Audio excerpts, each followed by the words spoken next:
성도 여러분, 안녕하셨습니까? 네, 사랑합니다.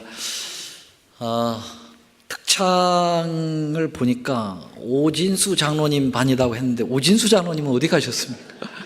하기야 붕어빵엔 붕어가 없다고 합니다. 예, 그러니까 상관은 없지만 대표로 이제 또 그 누님을 대신 내세워서 또 찬양을 또 아름다운 찬양입니다. 너무 아주 잘 부르셨어요. 우리 그 홍일점인가 청일점으로 찰스리 집사님이 아주 탄탄하게 아주 음정 바르고 박자 아주 정확했습니다. 수고 많으셨습니다. 고맙습니다. 자, 오늘 저녁으로는 이제 2018년 마지막 저녁 예배가 되겠네요. 참 세월이 빠르죠.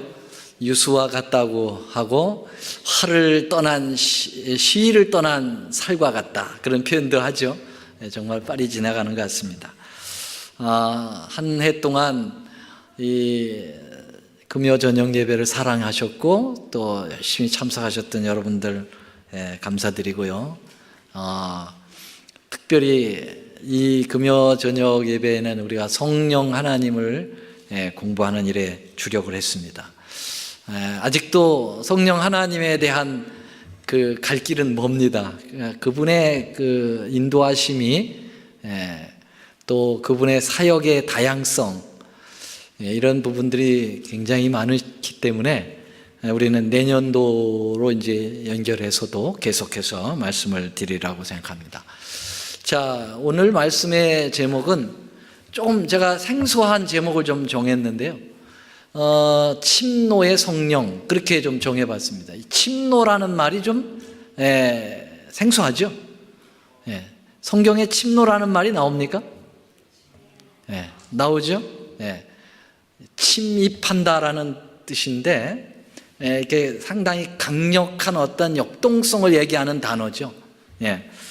자, 먼저 오늘 본문의 말씀을 좀 읽겠습니다. 좀 길기 때문에 남녀로 나눠서 좀 읽어보겠습니다.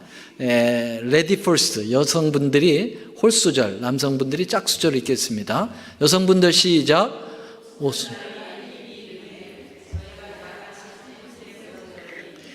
호련히 하늘로부터 급하고 강한 바람 같은 소리가 있어 저희 앉은 온 집에 가득하며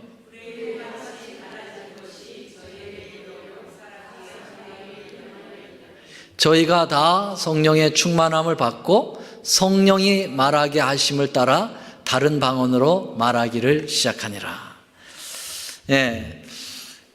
저는 찬양을 잘 못하지만은 그 찬양을 하시는 분들의 이렇게 모습을 보고 또 찬양을 주의하시는 분들의 모습을 이렇게 보면은 악보에 충실하지 않습니까? 이제 악보를 보고 하시는데 악보를 보면은 이제 악상 기호들을 살려서 하시는 것으로 보여집니다. 그래서 그 악상 기호를 잘 살릴 때 그 노래가 감칠맛이 나고 감동이 있고 잘 전달이 되죠. 근데 그냥 밋밋하게 그냥 악상에 그 작곡자가 해놓은 거 무시하고 막 불러버리면 그렇게 노래가 큰 의미가 없지 않습니까? 그래서 제가 지금 드리는 말씀이 잘 맞는지 우리 찬양대장님 잘 모르면 교정해 주시기 바랍니다. 빠르기에 있어서 라르고 아주 느리게, 그리고 안단테 느리게, 보통 빠르게 모데로토, 그 다음에 조금 빠르게 알레그로, 그 다음에 아주 빠르게 비바체, 맞습니까?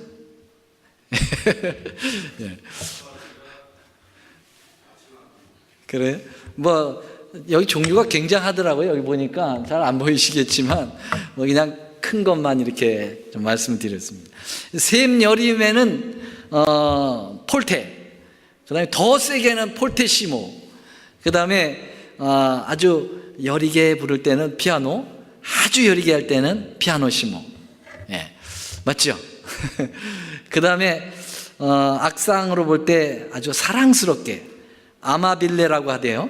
그 다음에 타오르는 열정으로 콘푸오코, 부드럽고 아름답게 돌체, 그리고 장엄하게 마에스토소라는 그런 용어들이 있더라고요. 이런 악상들을 지휘자가 살려서 곡을 만들어 나아가고 살리는 아름답고 조화함이 넘치는 노래를 청중에게 선사를 하게 되는데요. 마찬가지로 성령 하나님께서 우리에게 역사하실 때 그분의 역사하시는 그 모양이 그 형태가 굉장히 다양하시다는 것입니다. 그래서 어떤 때는 성령 하나님이 때로는 라르고 아주 느리고 피아노시모 아주 작게, 그리고 아마빌레 사랑스럽게 이렇게 역사해서 우리의 마음에 이제 속삭이는 성령의 음성을 들을 때가 있죠. 근데 때로는 또 우리 성령 하나님께서 모데라토, 보통 빠르게 피아노 그리고 돌체, 부드럽고 아름답게 우리 마음을 어루만져 주시는 그러한 가운데 역사하시는 모습도 우리 성령 하나님께서 나타내는 또 하나의 형편이 있어요. 그 다음에 때로는 성령 하나님께서 아주 빠르게 폴테시모, 그 다음에 타오르는 열정으로 아주 강력한 역동성을 가지고 강권해서 우리의 마음을 막 몰아치려고 하는 그러한 강력하게 역사하시는 그런 성령의 형태도 있는 것을 우리는 압니다. 그래서 오늘 저는 세 번째 지금 말씀드린 강렬한 성령 하나님의 그 모습을 오늘 좀 함께 생각해 보려고 합니다. 그래서 그 표현을 제가 오늘 제목에 침노하는 성령이다 이렇게 제목을 정해 보았거든요. 저는 특별히 이 마지막 때에는 성령 하나님께서 좀 강력하게 몰아치는 그런 성령의 역사를 우리에게 내리셔야 되지 않겠나 그렇게 소망해 봅니다. 왜냐하면 이 마지막 때에 우리의 신앙이 너무나 타성에 젖어 있고 관습에 매여 있고 매너리즘에 빠져 있고 그래서 너무 미온적이고 너무 수동적이라는 것입니다. 그걸 어떻게 알 수 있는가? 우리가 라오디게아 교회의 상태가 그렇다고 얘기하지 않습니까? 1844년서부터 예수님 재림 때까지의 시대의 교회가 7번째 교회 라오디게아 교회인데, 여러분 라오디게아 교회의 아주 특징 지어지는 상태가 어떤 상태입니까? 여러분 혹시 기억나세요? 네, 그건 다 잘 아세요. 그렇죠? 네, 내가 차지도 않고 덥지도 아니하다. 내가 차든지 덥든지 하기를 원하노라. 내가 이같이 미지근하여 덥지도 아니하고 차지도 아니하니 내 입에서 토하여 내치리라. 여러분, 이 마지막 시대의 이 남은 백성들이 가지고 있는 이 신앙의 상태가 정말 절망적이죠. 자, 이런 표현들을 우리가 주님께로부터 듣고 싶은 생각이 없어요.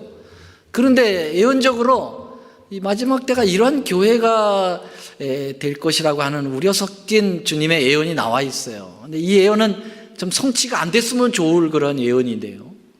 근데 가만히 제 자신을 살펴보거나 모든 우리 재림교회를 살펴봐도 참 이 말씀의 예언이 그대로 성취되고 있어요. 너무 미온적이에요. 그래서 정말 답답한 그러한 마음을 어찌할 수 없을 만큼 그렇게 생각이 됩니다. 아마 여러분도 그렇게 느끼셨을 거예요. 자, 그 현상의 원인이 어디 있다고 봅니까? 왜 우리는 뜨뜻미지근합니까? 왜 우리는 이게 자는 건지 살아있는 건지 죽은 건지, 왜 이런 상태에 우리 이 재림교회 신앙이 이렇게 존속하는 걸까요? 여기 그 다음 성경절에 그 원인을 말하고 있습니다. 나는 뭐라고요? 부자라. 부요하여 부족한 것이 없다.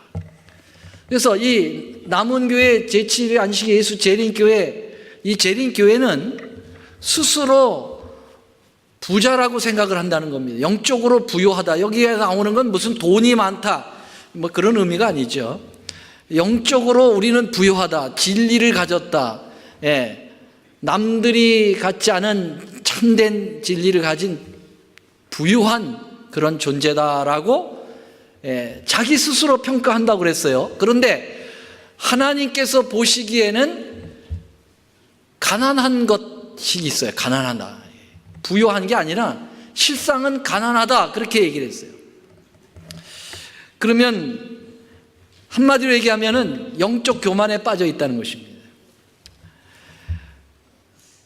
이 남은 교회의 다는 아니지만 스스로 영적인 교만에 빠져 있다는 것입니다.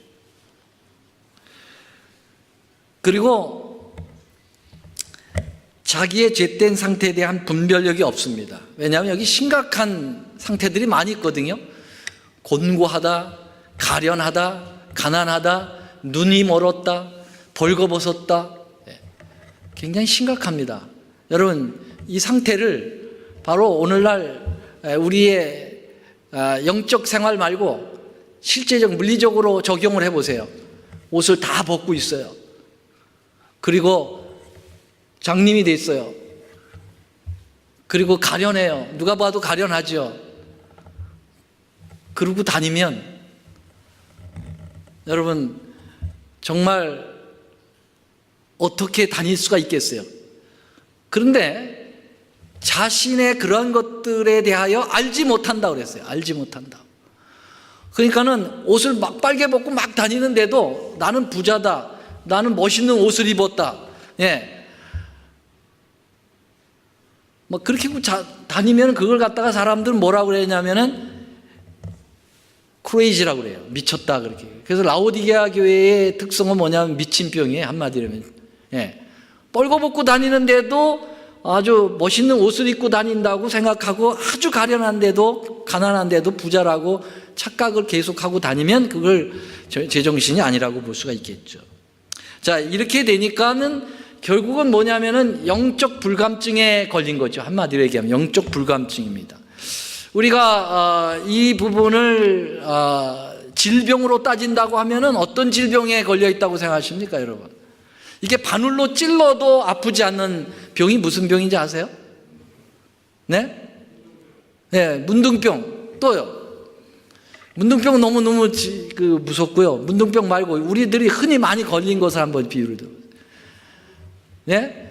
당뇨병이요.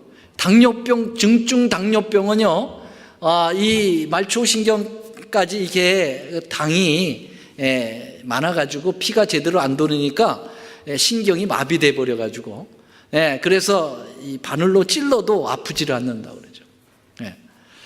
이게 이제 한마디로 라오디게아의 병은 영적 중증 당뇨병이다, 그렇게 볼 수가 있겠습니다. 그러니까 뜨뜻미진한 겁니다. 신앙에 열의가 없는 거예요.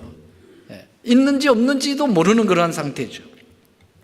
그래서 이게 총체적으로 왜 그렇게 됐냐 이거죠. 그러면은 왜 이렇게 스스로 영적 교만에 빠져 있고 이렇게 어떤 판단력 부족과 어떤 불감증에 걸리게 된 원인이 뭐냐 이거죠. 그 원인은 그 다음 성경절을 보면 알겠습니다. 계시록 3장 20절에 볼지어다 내가 문 밖에 서서 두드리노니. 내가 누굽니까 여기에서? 나는. 네? 뭐 구체적으로 얘기하면 예수님이에요. 그렇죠? 예수님이 지금 문 밖에서 문을 두드리고 계신다는 것은 예수님이 우리 마음 문 밖에 계신 거예요. 그러니까 우리가 불감증이 걸리는 거죠. 영적 교만이 있는 겁니다. 예수님이 없으면 자기가 잘나 보이거든요. 자, 그런데 예수님이 왜 문 밖에 계시느냐 이거죠. 그것은 더 구체적으로 조금 더 진전해 가면은 성령 하나님의 역사가 없기 때문에 그렇다는 것입니다. 성령 하나님이 우리를 예수님에게 인도하잖아요. 그래요, 안 그래요? 보혜사 성령께서 예수님으로 우리를 인도해 주신다고 말씀하셨잖아요. 그러면은 여기 지금 우리 당뇨병 그 강의를 많이 들으셨죠? 당뇨병이 왜 생깁니까? 여러 가지 원인이 있어요. 원인이 있는데 제가 지금 말씀드리는 그것만 말씀드리겠습니다. 이 당뇨병은 당이 세포막을 뚫고 들어가서 거기서 이 당이 타서 에너지를 발산되고 그 당이 거기서 소모가 돼야 되는데 세포 안으로 들어가지 못하고 그게 핏줄로 계속 돌면서 피가 끈적끈적거리면서 피가 제대로 돌지 못하는 그런 가운데 나타나는 많은 부작용들이, 합병증들이 나타나는 거죠. 자, 그러면은 이 당이 세포 안으로 들어가지 못하는 이유 중에 하나가 뭐냐? 리셉션이라고 하는 그 세포에 당을 들어가기 위하여 그 초인종 같은 그 초인종을 딱 눌러줄 때 세포문이 쫙 열리고 거기에 당이 쏙 들어간다는 겁니다. 그런데 이 리셉션이 고장이 나면 문이 안 열려가지고 아무리 당이 노크를 해도 문을 안 열어주는 거예요. 그러니까는 세포로 안 들어가고 계속 핏줄로 도는 거죠. 그 리셉션이 망가지는 이유 중에 이제 계속 고기 많이 드시고 고지혈 그런 많은 그 육식을 많이 들게 되면은 거기에 때가 묻어가지고 그 리셉션이 고장이 난다는 거죠. 그런데 이 또 하나는 뭐냐면은 인슐린이 제대로 나오지 않아서 인슐린의 역할이 뭐냐면 그 리셉션을 눌러주는 역할이 바로 인슐린이 하는 것인데요. 근데 인슐린이 바로 요 리셉션을 못 눌러주게 되면 한마디로 얘기하면은 당이 또 못 들어가는 거죠. 그래서 저는 이렇게 생각해 봤어요. 영적 인슐린이 뭐냐 이거예요. 영적 인슐린이 성령 하나님이다 그렇게 생각하는 거예요. 성령 하나님이 바로 이 리셉션을 눌러서 우리의 마음 문을 열고 그 다음에 당이신 예수님께서 들어가셔서 거기서 해가지고 에너지를 발산해서 우리가 막 살아있는 그러한 생동감 있고 역동이 있는 그러한 건강을 유지하게 되는 거거든요. 근데 지금 성령 하나님이 작용을 못하는 것입니다. 그러니까 라오디게아 교회의 가장 큰 문제는 성령 하나님이 강렬하게 작용을 하지 못하고 있다라고 하는 것으로 판정이 될 수밖에 없습니다. 그러니까 이게 힘이 없는 거예요. 당이 안에 못 들어가니까 에너지가 발산이 되지 않아요. 그래서 맨날 조는 겁니다. 뜨뜻미지근한 거예요. 살아있는지 죽었는지도 모르고 불감증이 걸리는 거죠. 그래서 결과적인 건 뭐냐면은 성령 하나님의 강력한 역사가 필요하다. 성령의 아주 침노하는 역사가 필요하다. 라오디게아라고 하는 지역은 저 북쪽 히에리볼리라고 하는 데서 거기가 온천지대거든요. 저도 이제 거기 가봤어요. 터키에 히에리볼리라고 하는 곳에 아주 지금도 따뜻한 온천물이 나오고요. 노천 온천물이 있어요. 근데 그 물이 계곡을 타고 쫙 내려가면서 라오디게아까지 내려가다 보면은요, 그 뜨거운 온천물이 라오디게아 지역에 가서는 어떻게 해요? 이게 찬물하고 섞여가지고 차지도 않고 덥지도 않고 뜨뜻미지근해진다는 거죠. 그래서 누가 좀 목이 말라서 그 물을 좀 마실까 하고 이렇게 입에다 집어넣으면 토할 수밖에 없어요. 너무 미적지근해가지고. 그 자연적인 그 상태까지를 다 보시고 우리 하나님께서 계시록에 그렇게 말씀하신 거예요. 라오디게아 교회의 지역이 그렇다는 거예요. 뜨뜻미지근한 지역이라는 거죠. 그러면 여러분 이 제7안식 예수 재림교회가 이 마지막 라오디게아 교회인데 이 라오디게아 교회가 왜 이렇게 뜨뜻미지근해졌느냐? 성령 하나님과 이 세상의 이 세속적인 것이 이렇게 섞여가지고 이것도 아니고 저것도 아니라 완전히 세상적으로 빠지지도 않고 그렇다고 완전히 신앙적으로 접근되지도 않고 뜨뜻미지근하게 됐다는 것이죠. 그래서 우리 교회의 모습들을 보면은 그렇죠. 이건 세상 사람도 아니에요. 그렇다고 진짜 교인도 아닌 것 같아요. 그런 애매모호한 상황이 바로 이런 현상에서 오는 거다. 왜? 성령의 강력한 인도를 받지 않기 때문에 그렇다는 거죠. 침노하는 성령의 역사를 우리가 좀 맛볼 필요가 있는데, 그게 바로 이 남은 시대에, 이 마지막 시대에 더욱더 그것이 필요하다, 그렇게 생각하는 것입니다.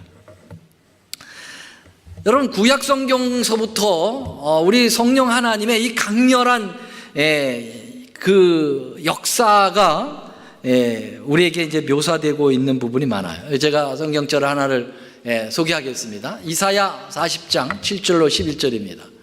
풀은 마르고 꽃은 시듬은 여호와의 기운이 그 위에 불미라 그랬어요. 여기 여호와의 기운이라고 하는 이 말이 여호와 하나님에게 어떤 딸려 있는 어떤 분위기, 능력, 에너지가 아니고요.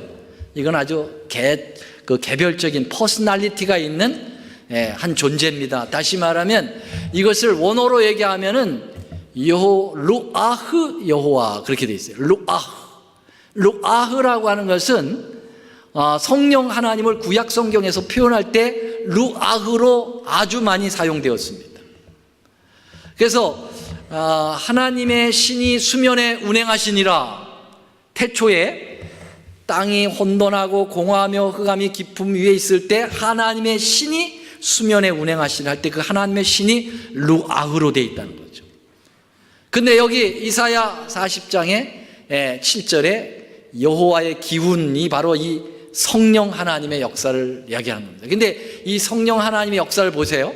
아름다운 소식을 시온에는 전하는 자여, 너는 높은 산에 올라 아름다운 소식을 예루살렘에 전하는 자여, 너는 무슨 소리로? 무슨 소리예요? 여기 이 글씨 안 보입니까? 이거 너는 무슨 소리? 힘써 소리를 높여라 그랬어요. 힘써. 근데 그 힘써 높이는 그 원동력은 누가 주겠다는 겁니까? 여호와의 기운, 성령이 주시겠다는 거죠. 그래서 4장 40절 10절에 보면은 주 여호와께서 장차 강한 자로 임하실 것이요. 여기 여호와께서 강한 자로 아주 굉장히 엠파시스, 강조하는 그런 모습을 보게 되는데요. 이렇게 강력한 여호와의 기운이 구약시대부터 존재했었다고 하는 사실입니다. 40장 11절에 보면 그렇게 강력하게 역사에서 하나님의 백성으로 딱 인도가 되면 그 다음에 성령 하나님은 싹 바뀌어가지고 어떻게 역사하시는가. 노란 글씨 40장 11절 같이 좀 읽겠습니다. 시작. 어린 양을 그 팔로 모아 품에 안으시며 젖먹이는 암컷들을 어떻게 인도하신다고요? 아주 온순히 인도하신다. 여러분, 두 얼굴의 모습을 보이지 않습니까? 처음에는 여호와의 기운 성령 하나님이 강력하게 힘세게 역사하시고요. 그 다음에는 하나님의 거룩한 그 은혜로 이렇게 싹 다듬는 온순함으로 양을 보다듬듯이 해주시는 모습으로 표현되고 있습니다. 자, 그 다음에 사사기로 좀 넘어가서요. 사사기에 보면은 이 성령 하나님을 여호와의 신이라 이렇게 표현을 했는데요. 여호와의 신이 그에게 임하셨으므로 그가 누구냐면 온니엘이라고 하는 사사 중에 한 분입니다. 이 온니엘에게 역사하여서 그에게 이기게 하셨다 그랬어요. 구산리 사다임을 이기니라 그랬어요. 여러분, 이기려면은 강력한 파워가 필요합니다. 그래서 여호와 신이 강력한 역사를 통해서 적군을 물리치는 일을 하게 되겠다. 그 다음에 여러분, 기드온 아죠. 기드온은 용사 중에 용사입니다. 근데 여러분, 기드온이 사실은 여호와의 신인 성령이 역사하기 이전에는 그냥 평범한 한 농부에 지나지 않았어요. 그가 미디안 족속들이 쳐들어올 것이 두려워가지고 숨어가지고 타작마당에서 타작을 하는 그러한 모습을 우리는 보지 않습니까? 아주 평범한 소시민이었어요. 예, 그냥 한 농사꾼이었습니다. 그리고 적군이 무서워서 숨어가지고 이렇게 아주 어떻게 보면은 남자답지 못한 그러한 연약한 모습을 보였는데요. 그가 여호와의 신이 임하게 되자 용사가 된 것입니다. 대단한 능력자가 된 것이죠. 그래서 단 300명의 군사를 가지고 수만의 미디안 군사를 다 물리칠 수 있었던 그 힘은 바로 기드온에게 있었던 것이 아니라 침노하는 성령의 역사를 통해서 이루어졌다고 하는 사실을 우리에게 보여주고 있습니다. 또 여러분, 사사 중에서 강력한 파워를 가진 존재가 있었죠. 누구라고 생각하십니까? 손이 3개인 삼손이? 그래도 웃지도 않으시네. 제가 다들 오늘 날씨가 좀 이렇게 온화해서 그런지 강력한 성령을 지금 설교하고 있는데 조시는 분들이 많으시네. 왜 그러시는지 모르겠어요.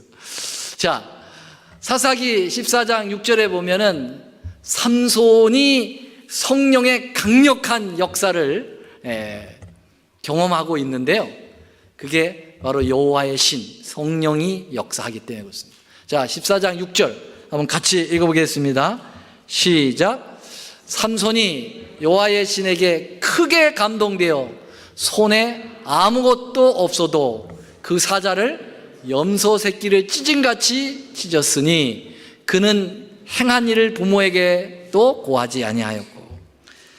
여기 여호와의 신이 아주 조용히 임한 게 아니라 어떻게 임했다고요? 크게, 강렬하게, 다시 말로 강렬하게 역사가 이루어지니까 염소 새끼를 찢듯이 사자를 찢었다. 대단하죠. 자, 그가 성령이 떠났을 때는 정말 볼품없는 또 한 인간으로 돌아가죠. 그래서 들릴라에게 속아가지고 완전히 온 몸이 묶이게 되고 그 다음에 체포되어서 두 눈이 뽑히게 되는 것은 하나님의 성령이 떠나게 되니까 그냥 평범한 인간으로 돌아서 버리고 마는 것이죠. 자, 구약시대의 강렬한 성령의 모습 하나만 더 보고 신약으로 잠깐 넘어가겠습니다. 이번에는 에스겔에게 임하는 성령의 모습을 좀 보이려고 합니다. 여러분, 에스겔 선지자를 인도하시는 성령의 모습은 굉장히 재밌어요. 아주 좀 독특합니다. 여기 3장 15절에 보면 주의 신이 나를 들어 올리시는데 그랬어요. 여러분, 성령 하나님이 우리를 들어 올리신다 그랬어요. 물론 우리 육체를 막 들었다 놨다 하시는 건 아니겠죠. 근데 영적으로 우리를 업시키는 겁니다. 뭔가 이렇게 역동적인 힘을 내도록 만들어 주시는 거죠. 근데요, 이 에스겔을 인도하시는 성령의 모습을 에스겔은 이렇게 표현했습니다. 8장 3절에 그가 손 같은 것을 펴서 내 머리털 한 묶음을 잡으며 주의 신이 나를 들어 천지 사이를 올리시고 그랬습니다. 여러분, 성령 하나님께서 손이 있으시다면 뭘 잡는다고요? 우리의 머리채를 잡는다는 것입니다. 저는 머리채를 잡는 것은 여자들끼리 싸울 때밖에 못 봤어요. 그죠? 여성분들 싸울 때는 아주 머리채를 잡더라고요. 남자들은 이제 넥타이를 잡는데 그래서 이렇게 머리채를 탁 잡아가지고 막 흔들면 꼼짝 못 하더라고요. 누가 머리채를 더 세게 붙드느냐에 따라서 승산이 갈리는 모습을 보게 되는데요. 여러분, 우리 성령 하나님께서 우리의 영혼을 마치 머리채를 휘어잡아가지고 끌고 가듯이 그렇게 아주 드라이브, 강력한 그러한 드라이브를 거시는 모습을 보게 되죠. 심지어는 그분이 그 신으로 나를 데리고 가서 골짜기 가운데 두셨는데, 그래서 여러분들이 아시죠? 그 에스겔 골짜기에 있는 마른 뼈들 이야기 아시죠? 거기 보면 마른 뼈가 가득했는데 그 마른 뼈에 이제 하나님의 신이 역사하시니까 가죽이 펴지고 이 근육이 서로 연결되어지면서 살아 움직이는 큰 군대로 나아가서 이기고 또 이기는 역사가 에스겔의 모습 속에서 보여주는데요, 그게 바로 성령의 역사를 통하여 이 뜨뜻미지근한 백성들에게 역동적으로 나타나는 하나의 모습을 우리에게 보여주고 있는 것입니다. 그 에스겔 시대뿐만 아니라 어쩌면 이 마지막 시대에 마치 아주 바싹 마른 그러한 마른 뼈와 같은 우리의 심령에 하나님께서 강력하게 성령으로 역사하는 모습을 잘 예언적으로 그려놨다, 그렇게 볼 수가 있겠습니다. 자, 이제 좀 신약으로 넘어가세요. 구약시대에 이렇게 엄청난 성령의 그러한 폭발적인 그 역사심이 존재함과 동시에 신약에도 성령께서 매우 역동적으로 움직이시는 모습을 보게 됩니다. 제일 먼저는 마가복음 1장 12절. 성령이, 시작. 성령이 곧 예수를 광야로 어떻게 했다고요? 몰아냈다. 이 표현은 말이죠, 예수님 가기 싫은데 성령께서 억지로 어이 어이 이렇게 몰아간 것처럼 보이지만 예수님께서는 다 자원해서 가시죠. 그러나 여기 강력한 성령께서 예수님의 마음에 역사하시는 그 강력한 표현을 이렇게 표현한 것입니다. 몰아내셨다. 누가요? 성령 하나님께서. 여러분, 그런 기도를 좀 해보고 싶지 않으세요? 성령 하나님, 제 마음도 좀 몰아서 하나님께서 인도하시는 거로 끌고 좀 가주십시오. 좀 그렇게 좀 기도해보고 싶은 마음 없으세요? 우리 기도 자체가 벌써 또 너무너무 조용해. 물론 조용하게 기도하는 것도 좋지만 때로는 좀 강렬하게 좀 기도했으면 좋겠어요. 살아있는 기도. 물론 소리만 지른다고 무슨 통성 기도만이 살아있는 건 아니죠. 그러나 우리가 좀 때로는 어떤 태도를 통해서도 그 마음의 동기가 유발되지 않습니까? 그 다음에 우리가 잘 아는 대로 사도행전 2장에 보면은 오순절 성령이 역사할 때는 조용히 임했습니까? 강렬하게 임했습니까? 여기 보세요. 2장 2절에 호련히 하늘로부터 아주 급하고 강한 바람 같은 소리가 있어 저희 온 집에 가득했다. 불의 혀같이 갈라지는 것이 대단한 것입니다. 이 오순절 성령의 역사는 이 마음에 역사하는 것도 있지만 겉으로도 막 역사가 되었어요. 그냥 겉으로 표출이 되는 거예요. 그래서 그냥 그 마가의 120여 명의 그 초기 교인들이 말이죠, 뜨거움을 경험하는 거죠. 막 움틀대는 그러한 경험을 하게 된 거예요. 저희가 다 성령의 충만함을 받고 그렇게 역동적인 그 성령의 힘이 있어야만 죽어가는 세상을 갖다가 다 뒤집어 놓게 되는 거 아닙니까? 그래서 오순절 성령을 계기로 해가지고 이 세상이 뒤집어졌어요. 예수 복음으로 인해가지고. 그렇죠?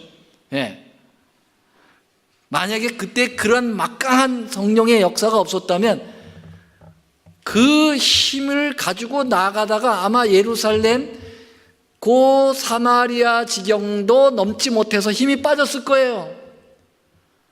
근데 우리 주님이 오직 성령이 너에게 임하시면 예루살렘과 유다와 사마리아와 땅끝까지 이르러 내 증인이 되리라. 그러면 내 증인이 되기 위해서는 그런 파워 있는 성령을 경험해야 된다는 거죠. 예수님이 하늘로 승천하시기 전에 뭐라고 그랬어요? 내가 약속한 것을 받기까지는 절대로 떠나지 마라 그랬어요. 그 성령을 받아야만 너희들이 떠날 수 있다 그랬어요. 그 떠나고 그것의 그 힘이 세상 끝까지 갈 때에 그 힘이 떨어지지 않는다는 거죠. 그래서 오순절 성령이 그렇게 강했던 이유가 그것입니다. 끝까지라는 말은 공간적으로 여러분 이 세상 끝까지도 되겠지만 시간적인 것으로 보면 이 세상 마지막까지 하나님의 복음의 역사가 영향력을 미칠 수 있다라고 하는 것입니다. 오순절 성령의 강력한 역사입니다. 여러분 그렇게 믿으십니까?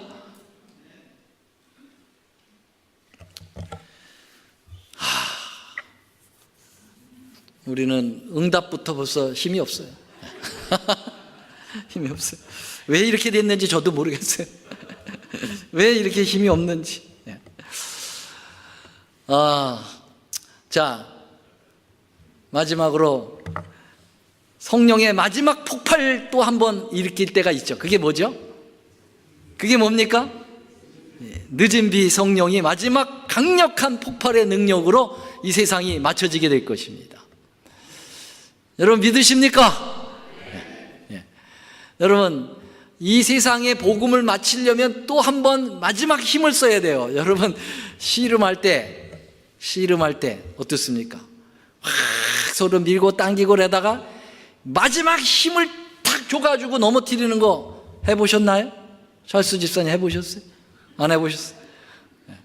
씨름 잘하는 사람 그 순간의 힘을 마지막 몰아가지고 넘기는 거예요. 또 달리기 할 때도 마지막 그 마라톤에서 스퍼트라고 그러죠. 스퍼트. 마지막 힘을 내가지고 쫙. 그래서 이제 마감을 짓는 것입니다. 여러분, 이 복음의 사업도 마지막 스퍼트가 있는 거죠. 그 처음 출발할 때, 100m 출발할 때도 그 스타트가 굉장히 중요하다고 그러죠. 볼트라고 하는 사람이 말이죠. 스타트를 잘해요. 그래서 오순절 성령이 스타트라고 보면은 이 마지막 딱 피날리를 장식하는 스파트는 뭐냐면은 뭐예요? 늦은 비 성령이죠. 늦은 비 성령. 늦은 비 성령이 또 한 번 강렬하게 역사할 거라고 말씀하고 있습니다. 그때 늦은 비 또는 주의 앞으로부터 새롭게 함이 이룰 것이며 셋째 천사의 목소리를 높일 힘이 주어질 것이다 그랬어요. 강력한 힘이 늦은 비 성령을 통해서 그 힘이 주어질 거라는 것입니다. 사랑하신 여러분, 오늘은 조용히 임하시는 성령이 아니라 어떻게 임하시는 성령이요? 막 힘이 넘치시는 성령, 막 역동적으로 움직이시는 성령, 그 성령 하나님에 대해서 연구했습니다. 이제 우리가 그걸 경험할 때가 됐습니다. 우리가 좀 그런 경험을 위해서 여러분 좀 신앙을 좀 불태우시게 되길 바랍니다. 마음을 좀 더 열어서 성령 하나님을 강력하게 모시고, 그냥 오실래면 오시고 그냥 마실래면 마세요 이렇게 하지 마시고 오셔야만 합니다. 제 마음을 불태워 주시옵소서. 저를 드라이브를 걸어가지고 저를 몰아가십시오. 이렇게 좀 강렬한 기도를 좀 같이 해보시면 어떻겠습니까? 아멘. 말씀 마치겠습니다.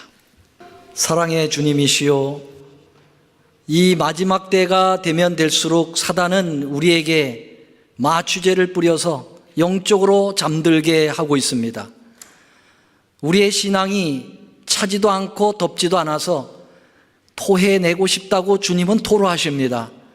아버지 하나님, 이럴 때 우리에게 가장 필요한 것은 강력한 성령의 역사하심이 필요합니다. 주님, 우리의 마음을 순결하게 해 주시옵시고 우리의 마음을 활짝 열어서 성령 충만함이 있게 하시며 예수님을 우리의 마음에 모시고 우리가 예수님 안에 거함으로 주님께서 세상을 제압하시고 능력으로 승리하셨던 것처럼 저희들을 통하여 이 세상이 죄가 평정되어지고 하나님의 능력이 마음껏 드러나서 우리의 구원이 하늘에 닿을 수 있도록 주님 인도하여 주시옵소서. 성령 하나님의 강력한 역사가 늦은 비 성령을 통하여 이 마지막 시대에 주어진다 하셨사오니 주님이시여 저희들의 심령을 열어서 늦은 비 성령을 부어 주시옵소서. 구하는 자에게 성령을 주시지 않겠느냐고 말씀하시며 성령을 구하라고 말씀하신 주님, 오늘도 성령을 구하여 성령의 사람 되게 하여 주시옵시고 우리의 양심이 뜨거워져서 정말 많은 사람들이 이 뜨거운 불에 와서 몸 녹이게 하시고 하늘의 의로 인쳐지도록 도와주옵소서. 우리 구주 예수님의 이름으로 간절히 기도 올리옵나이다. 아멘.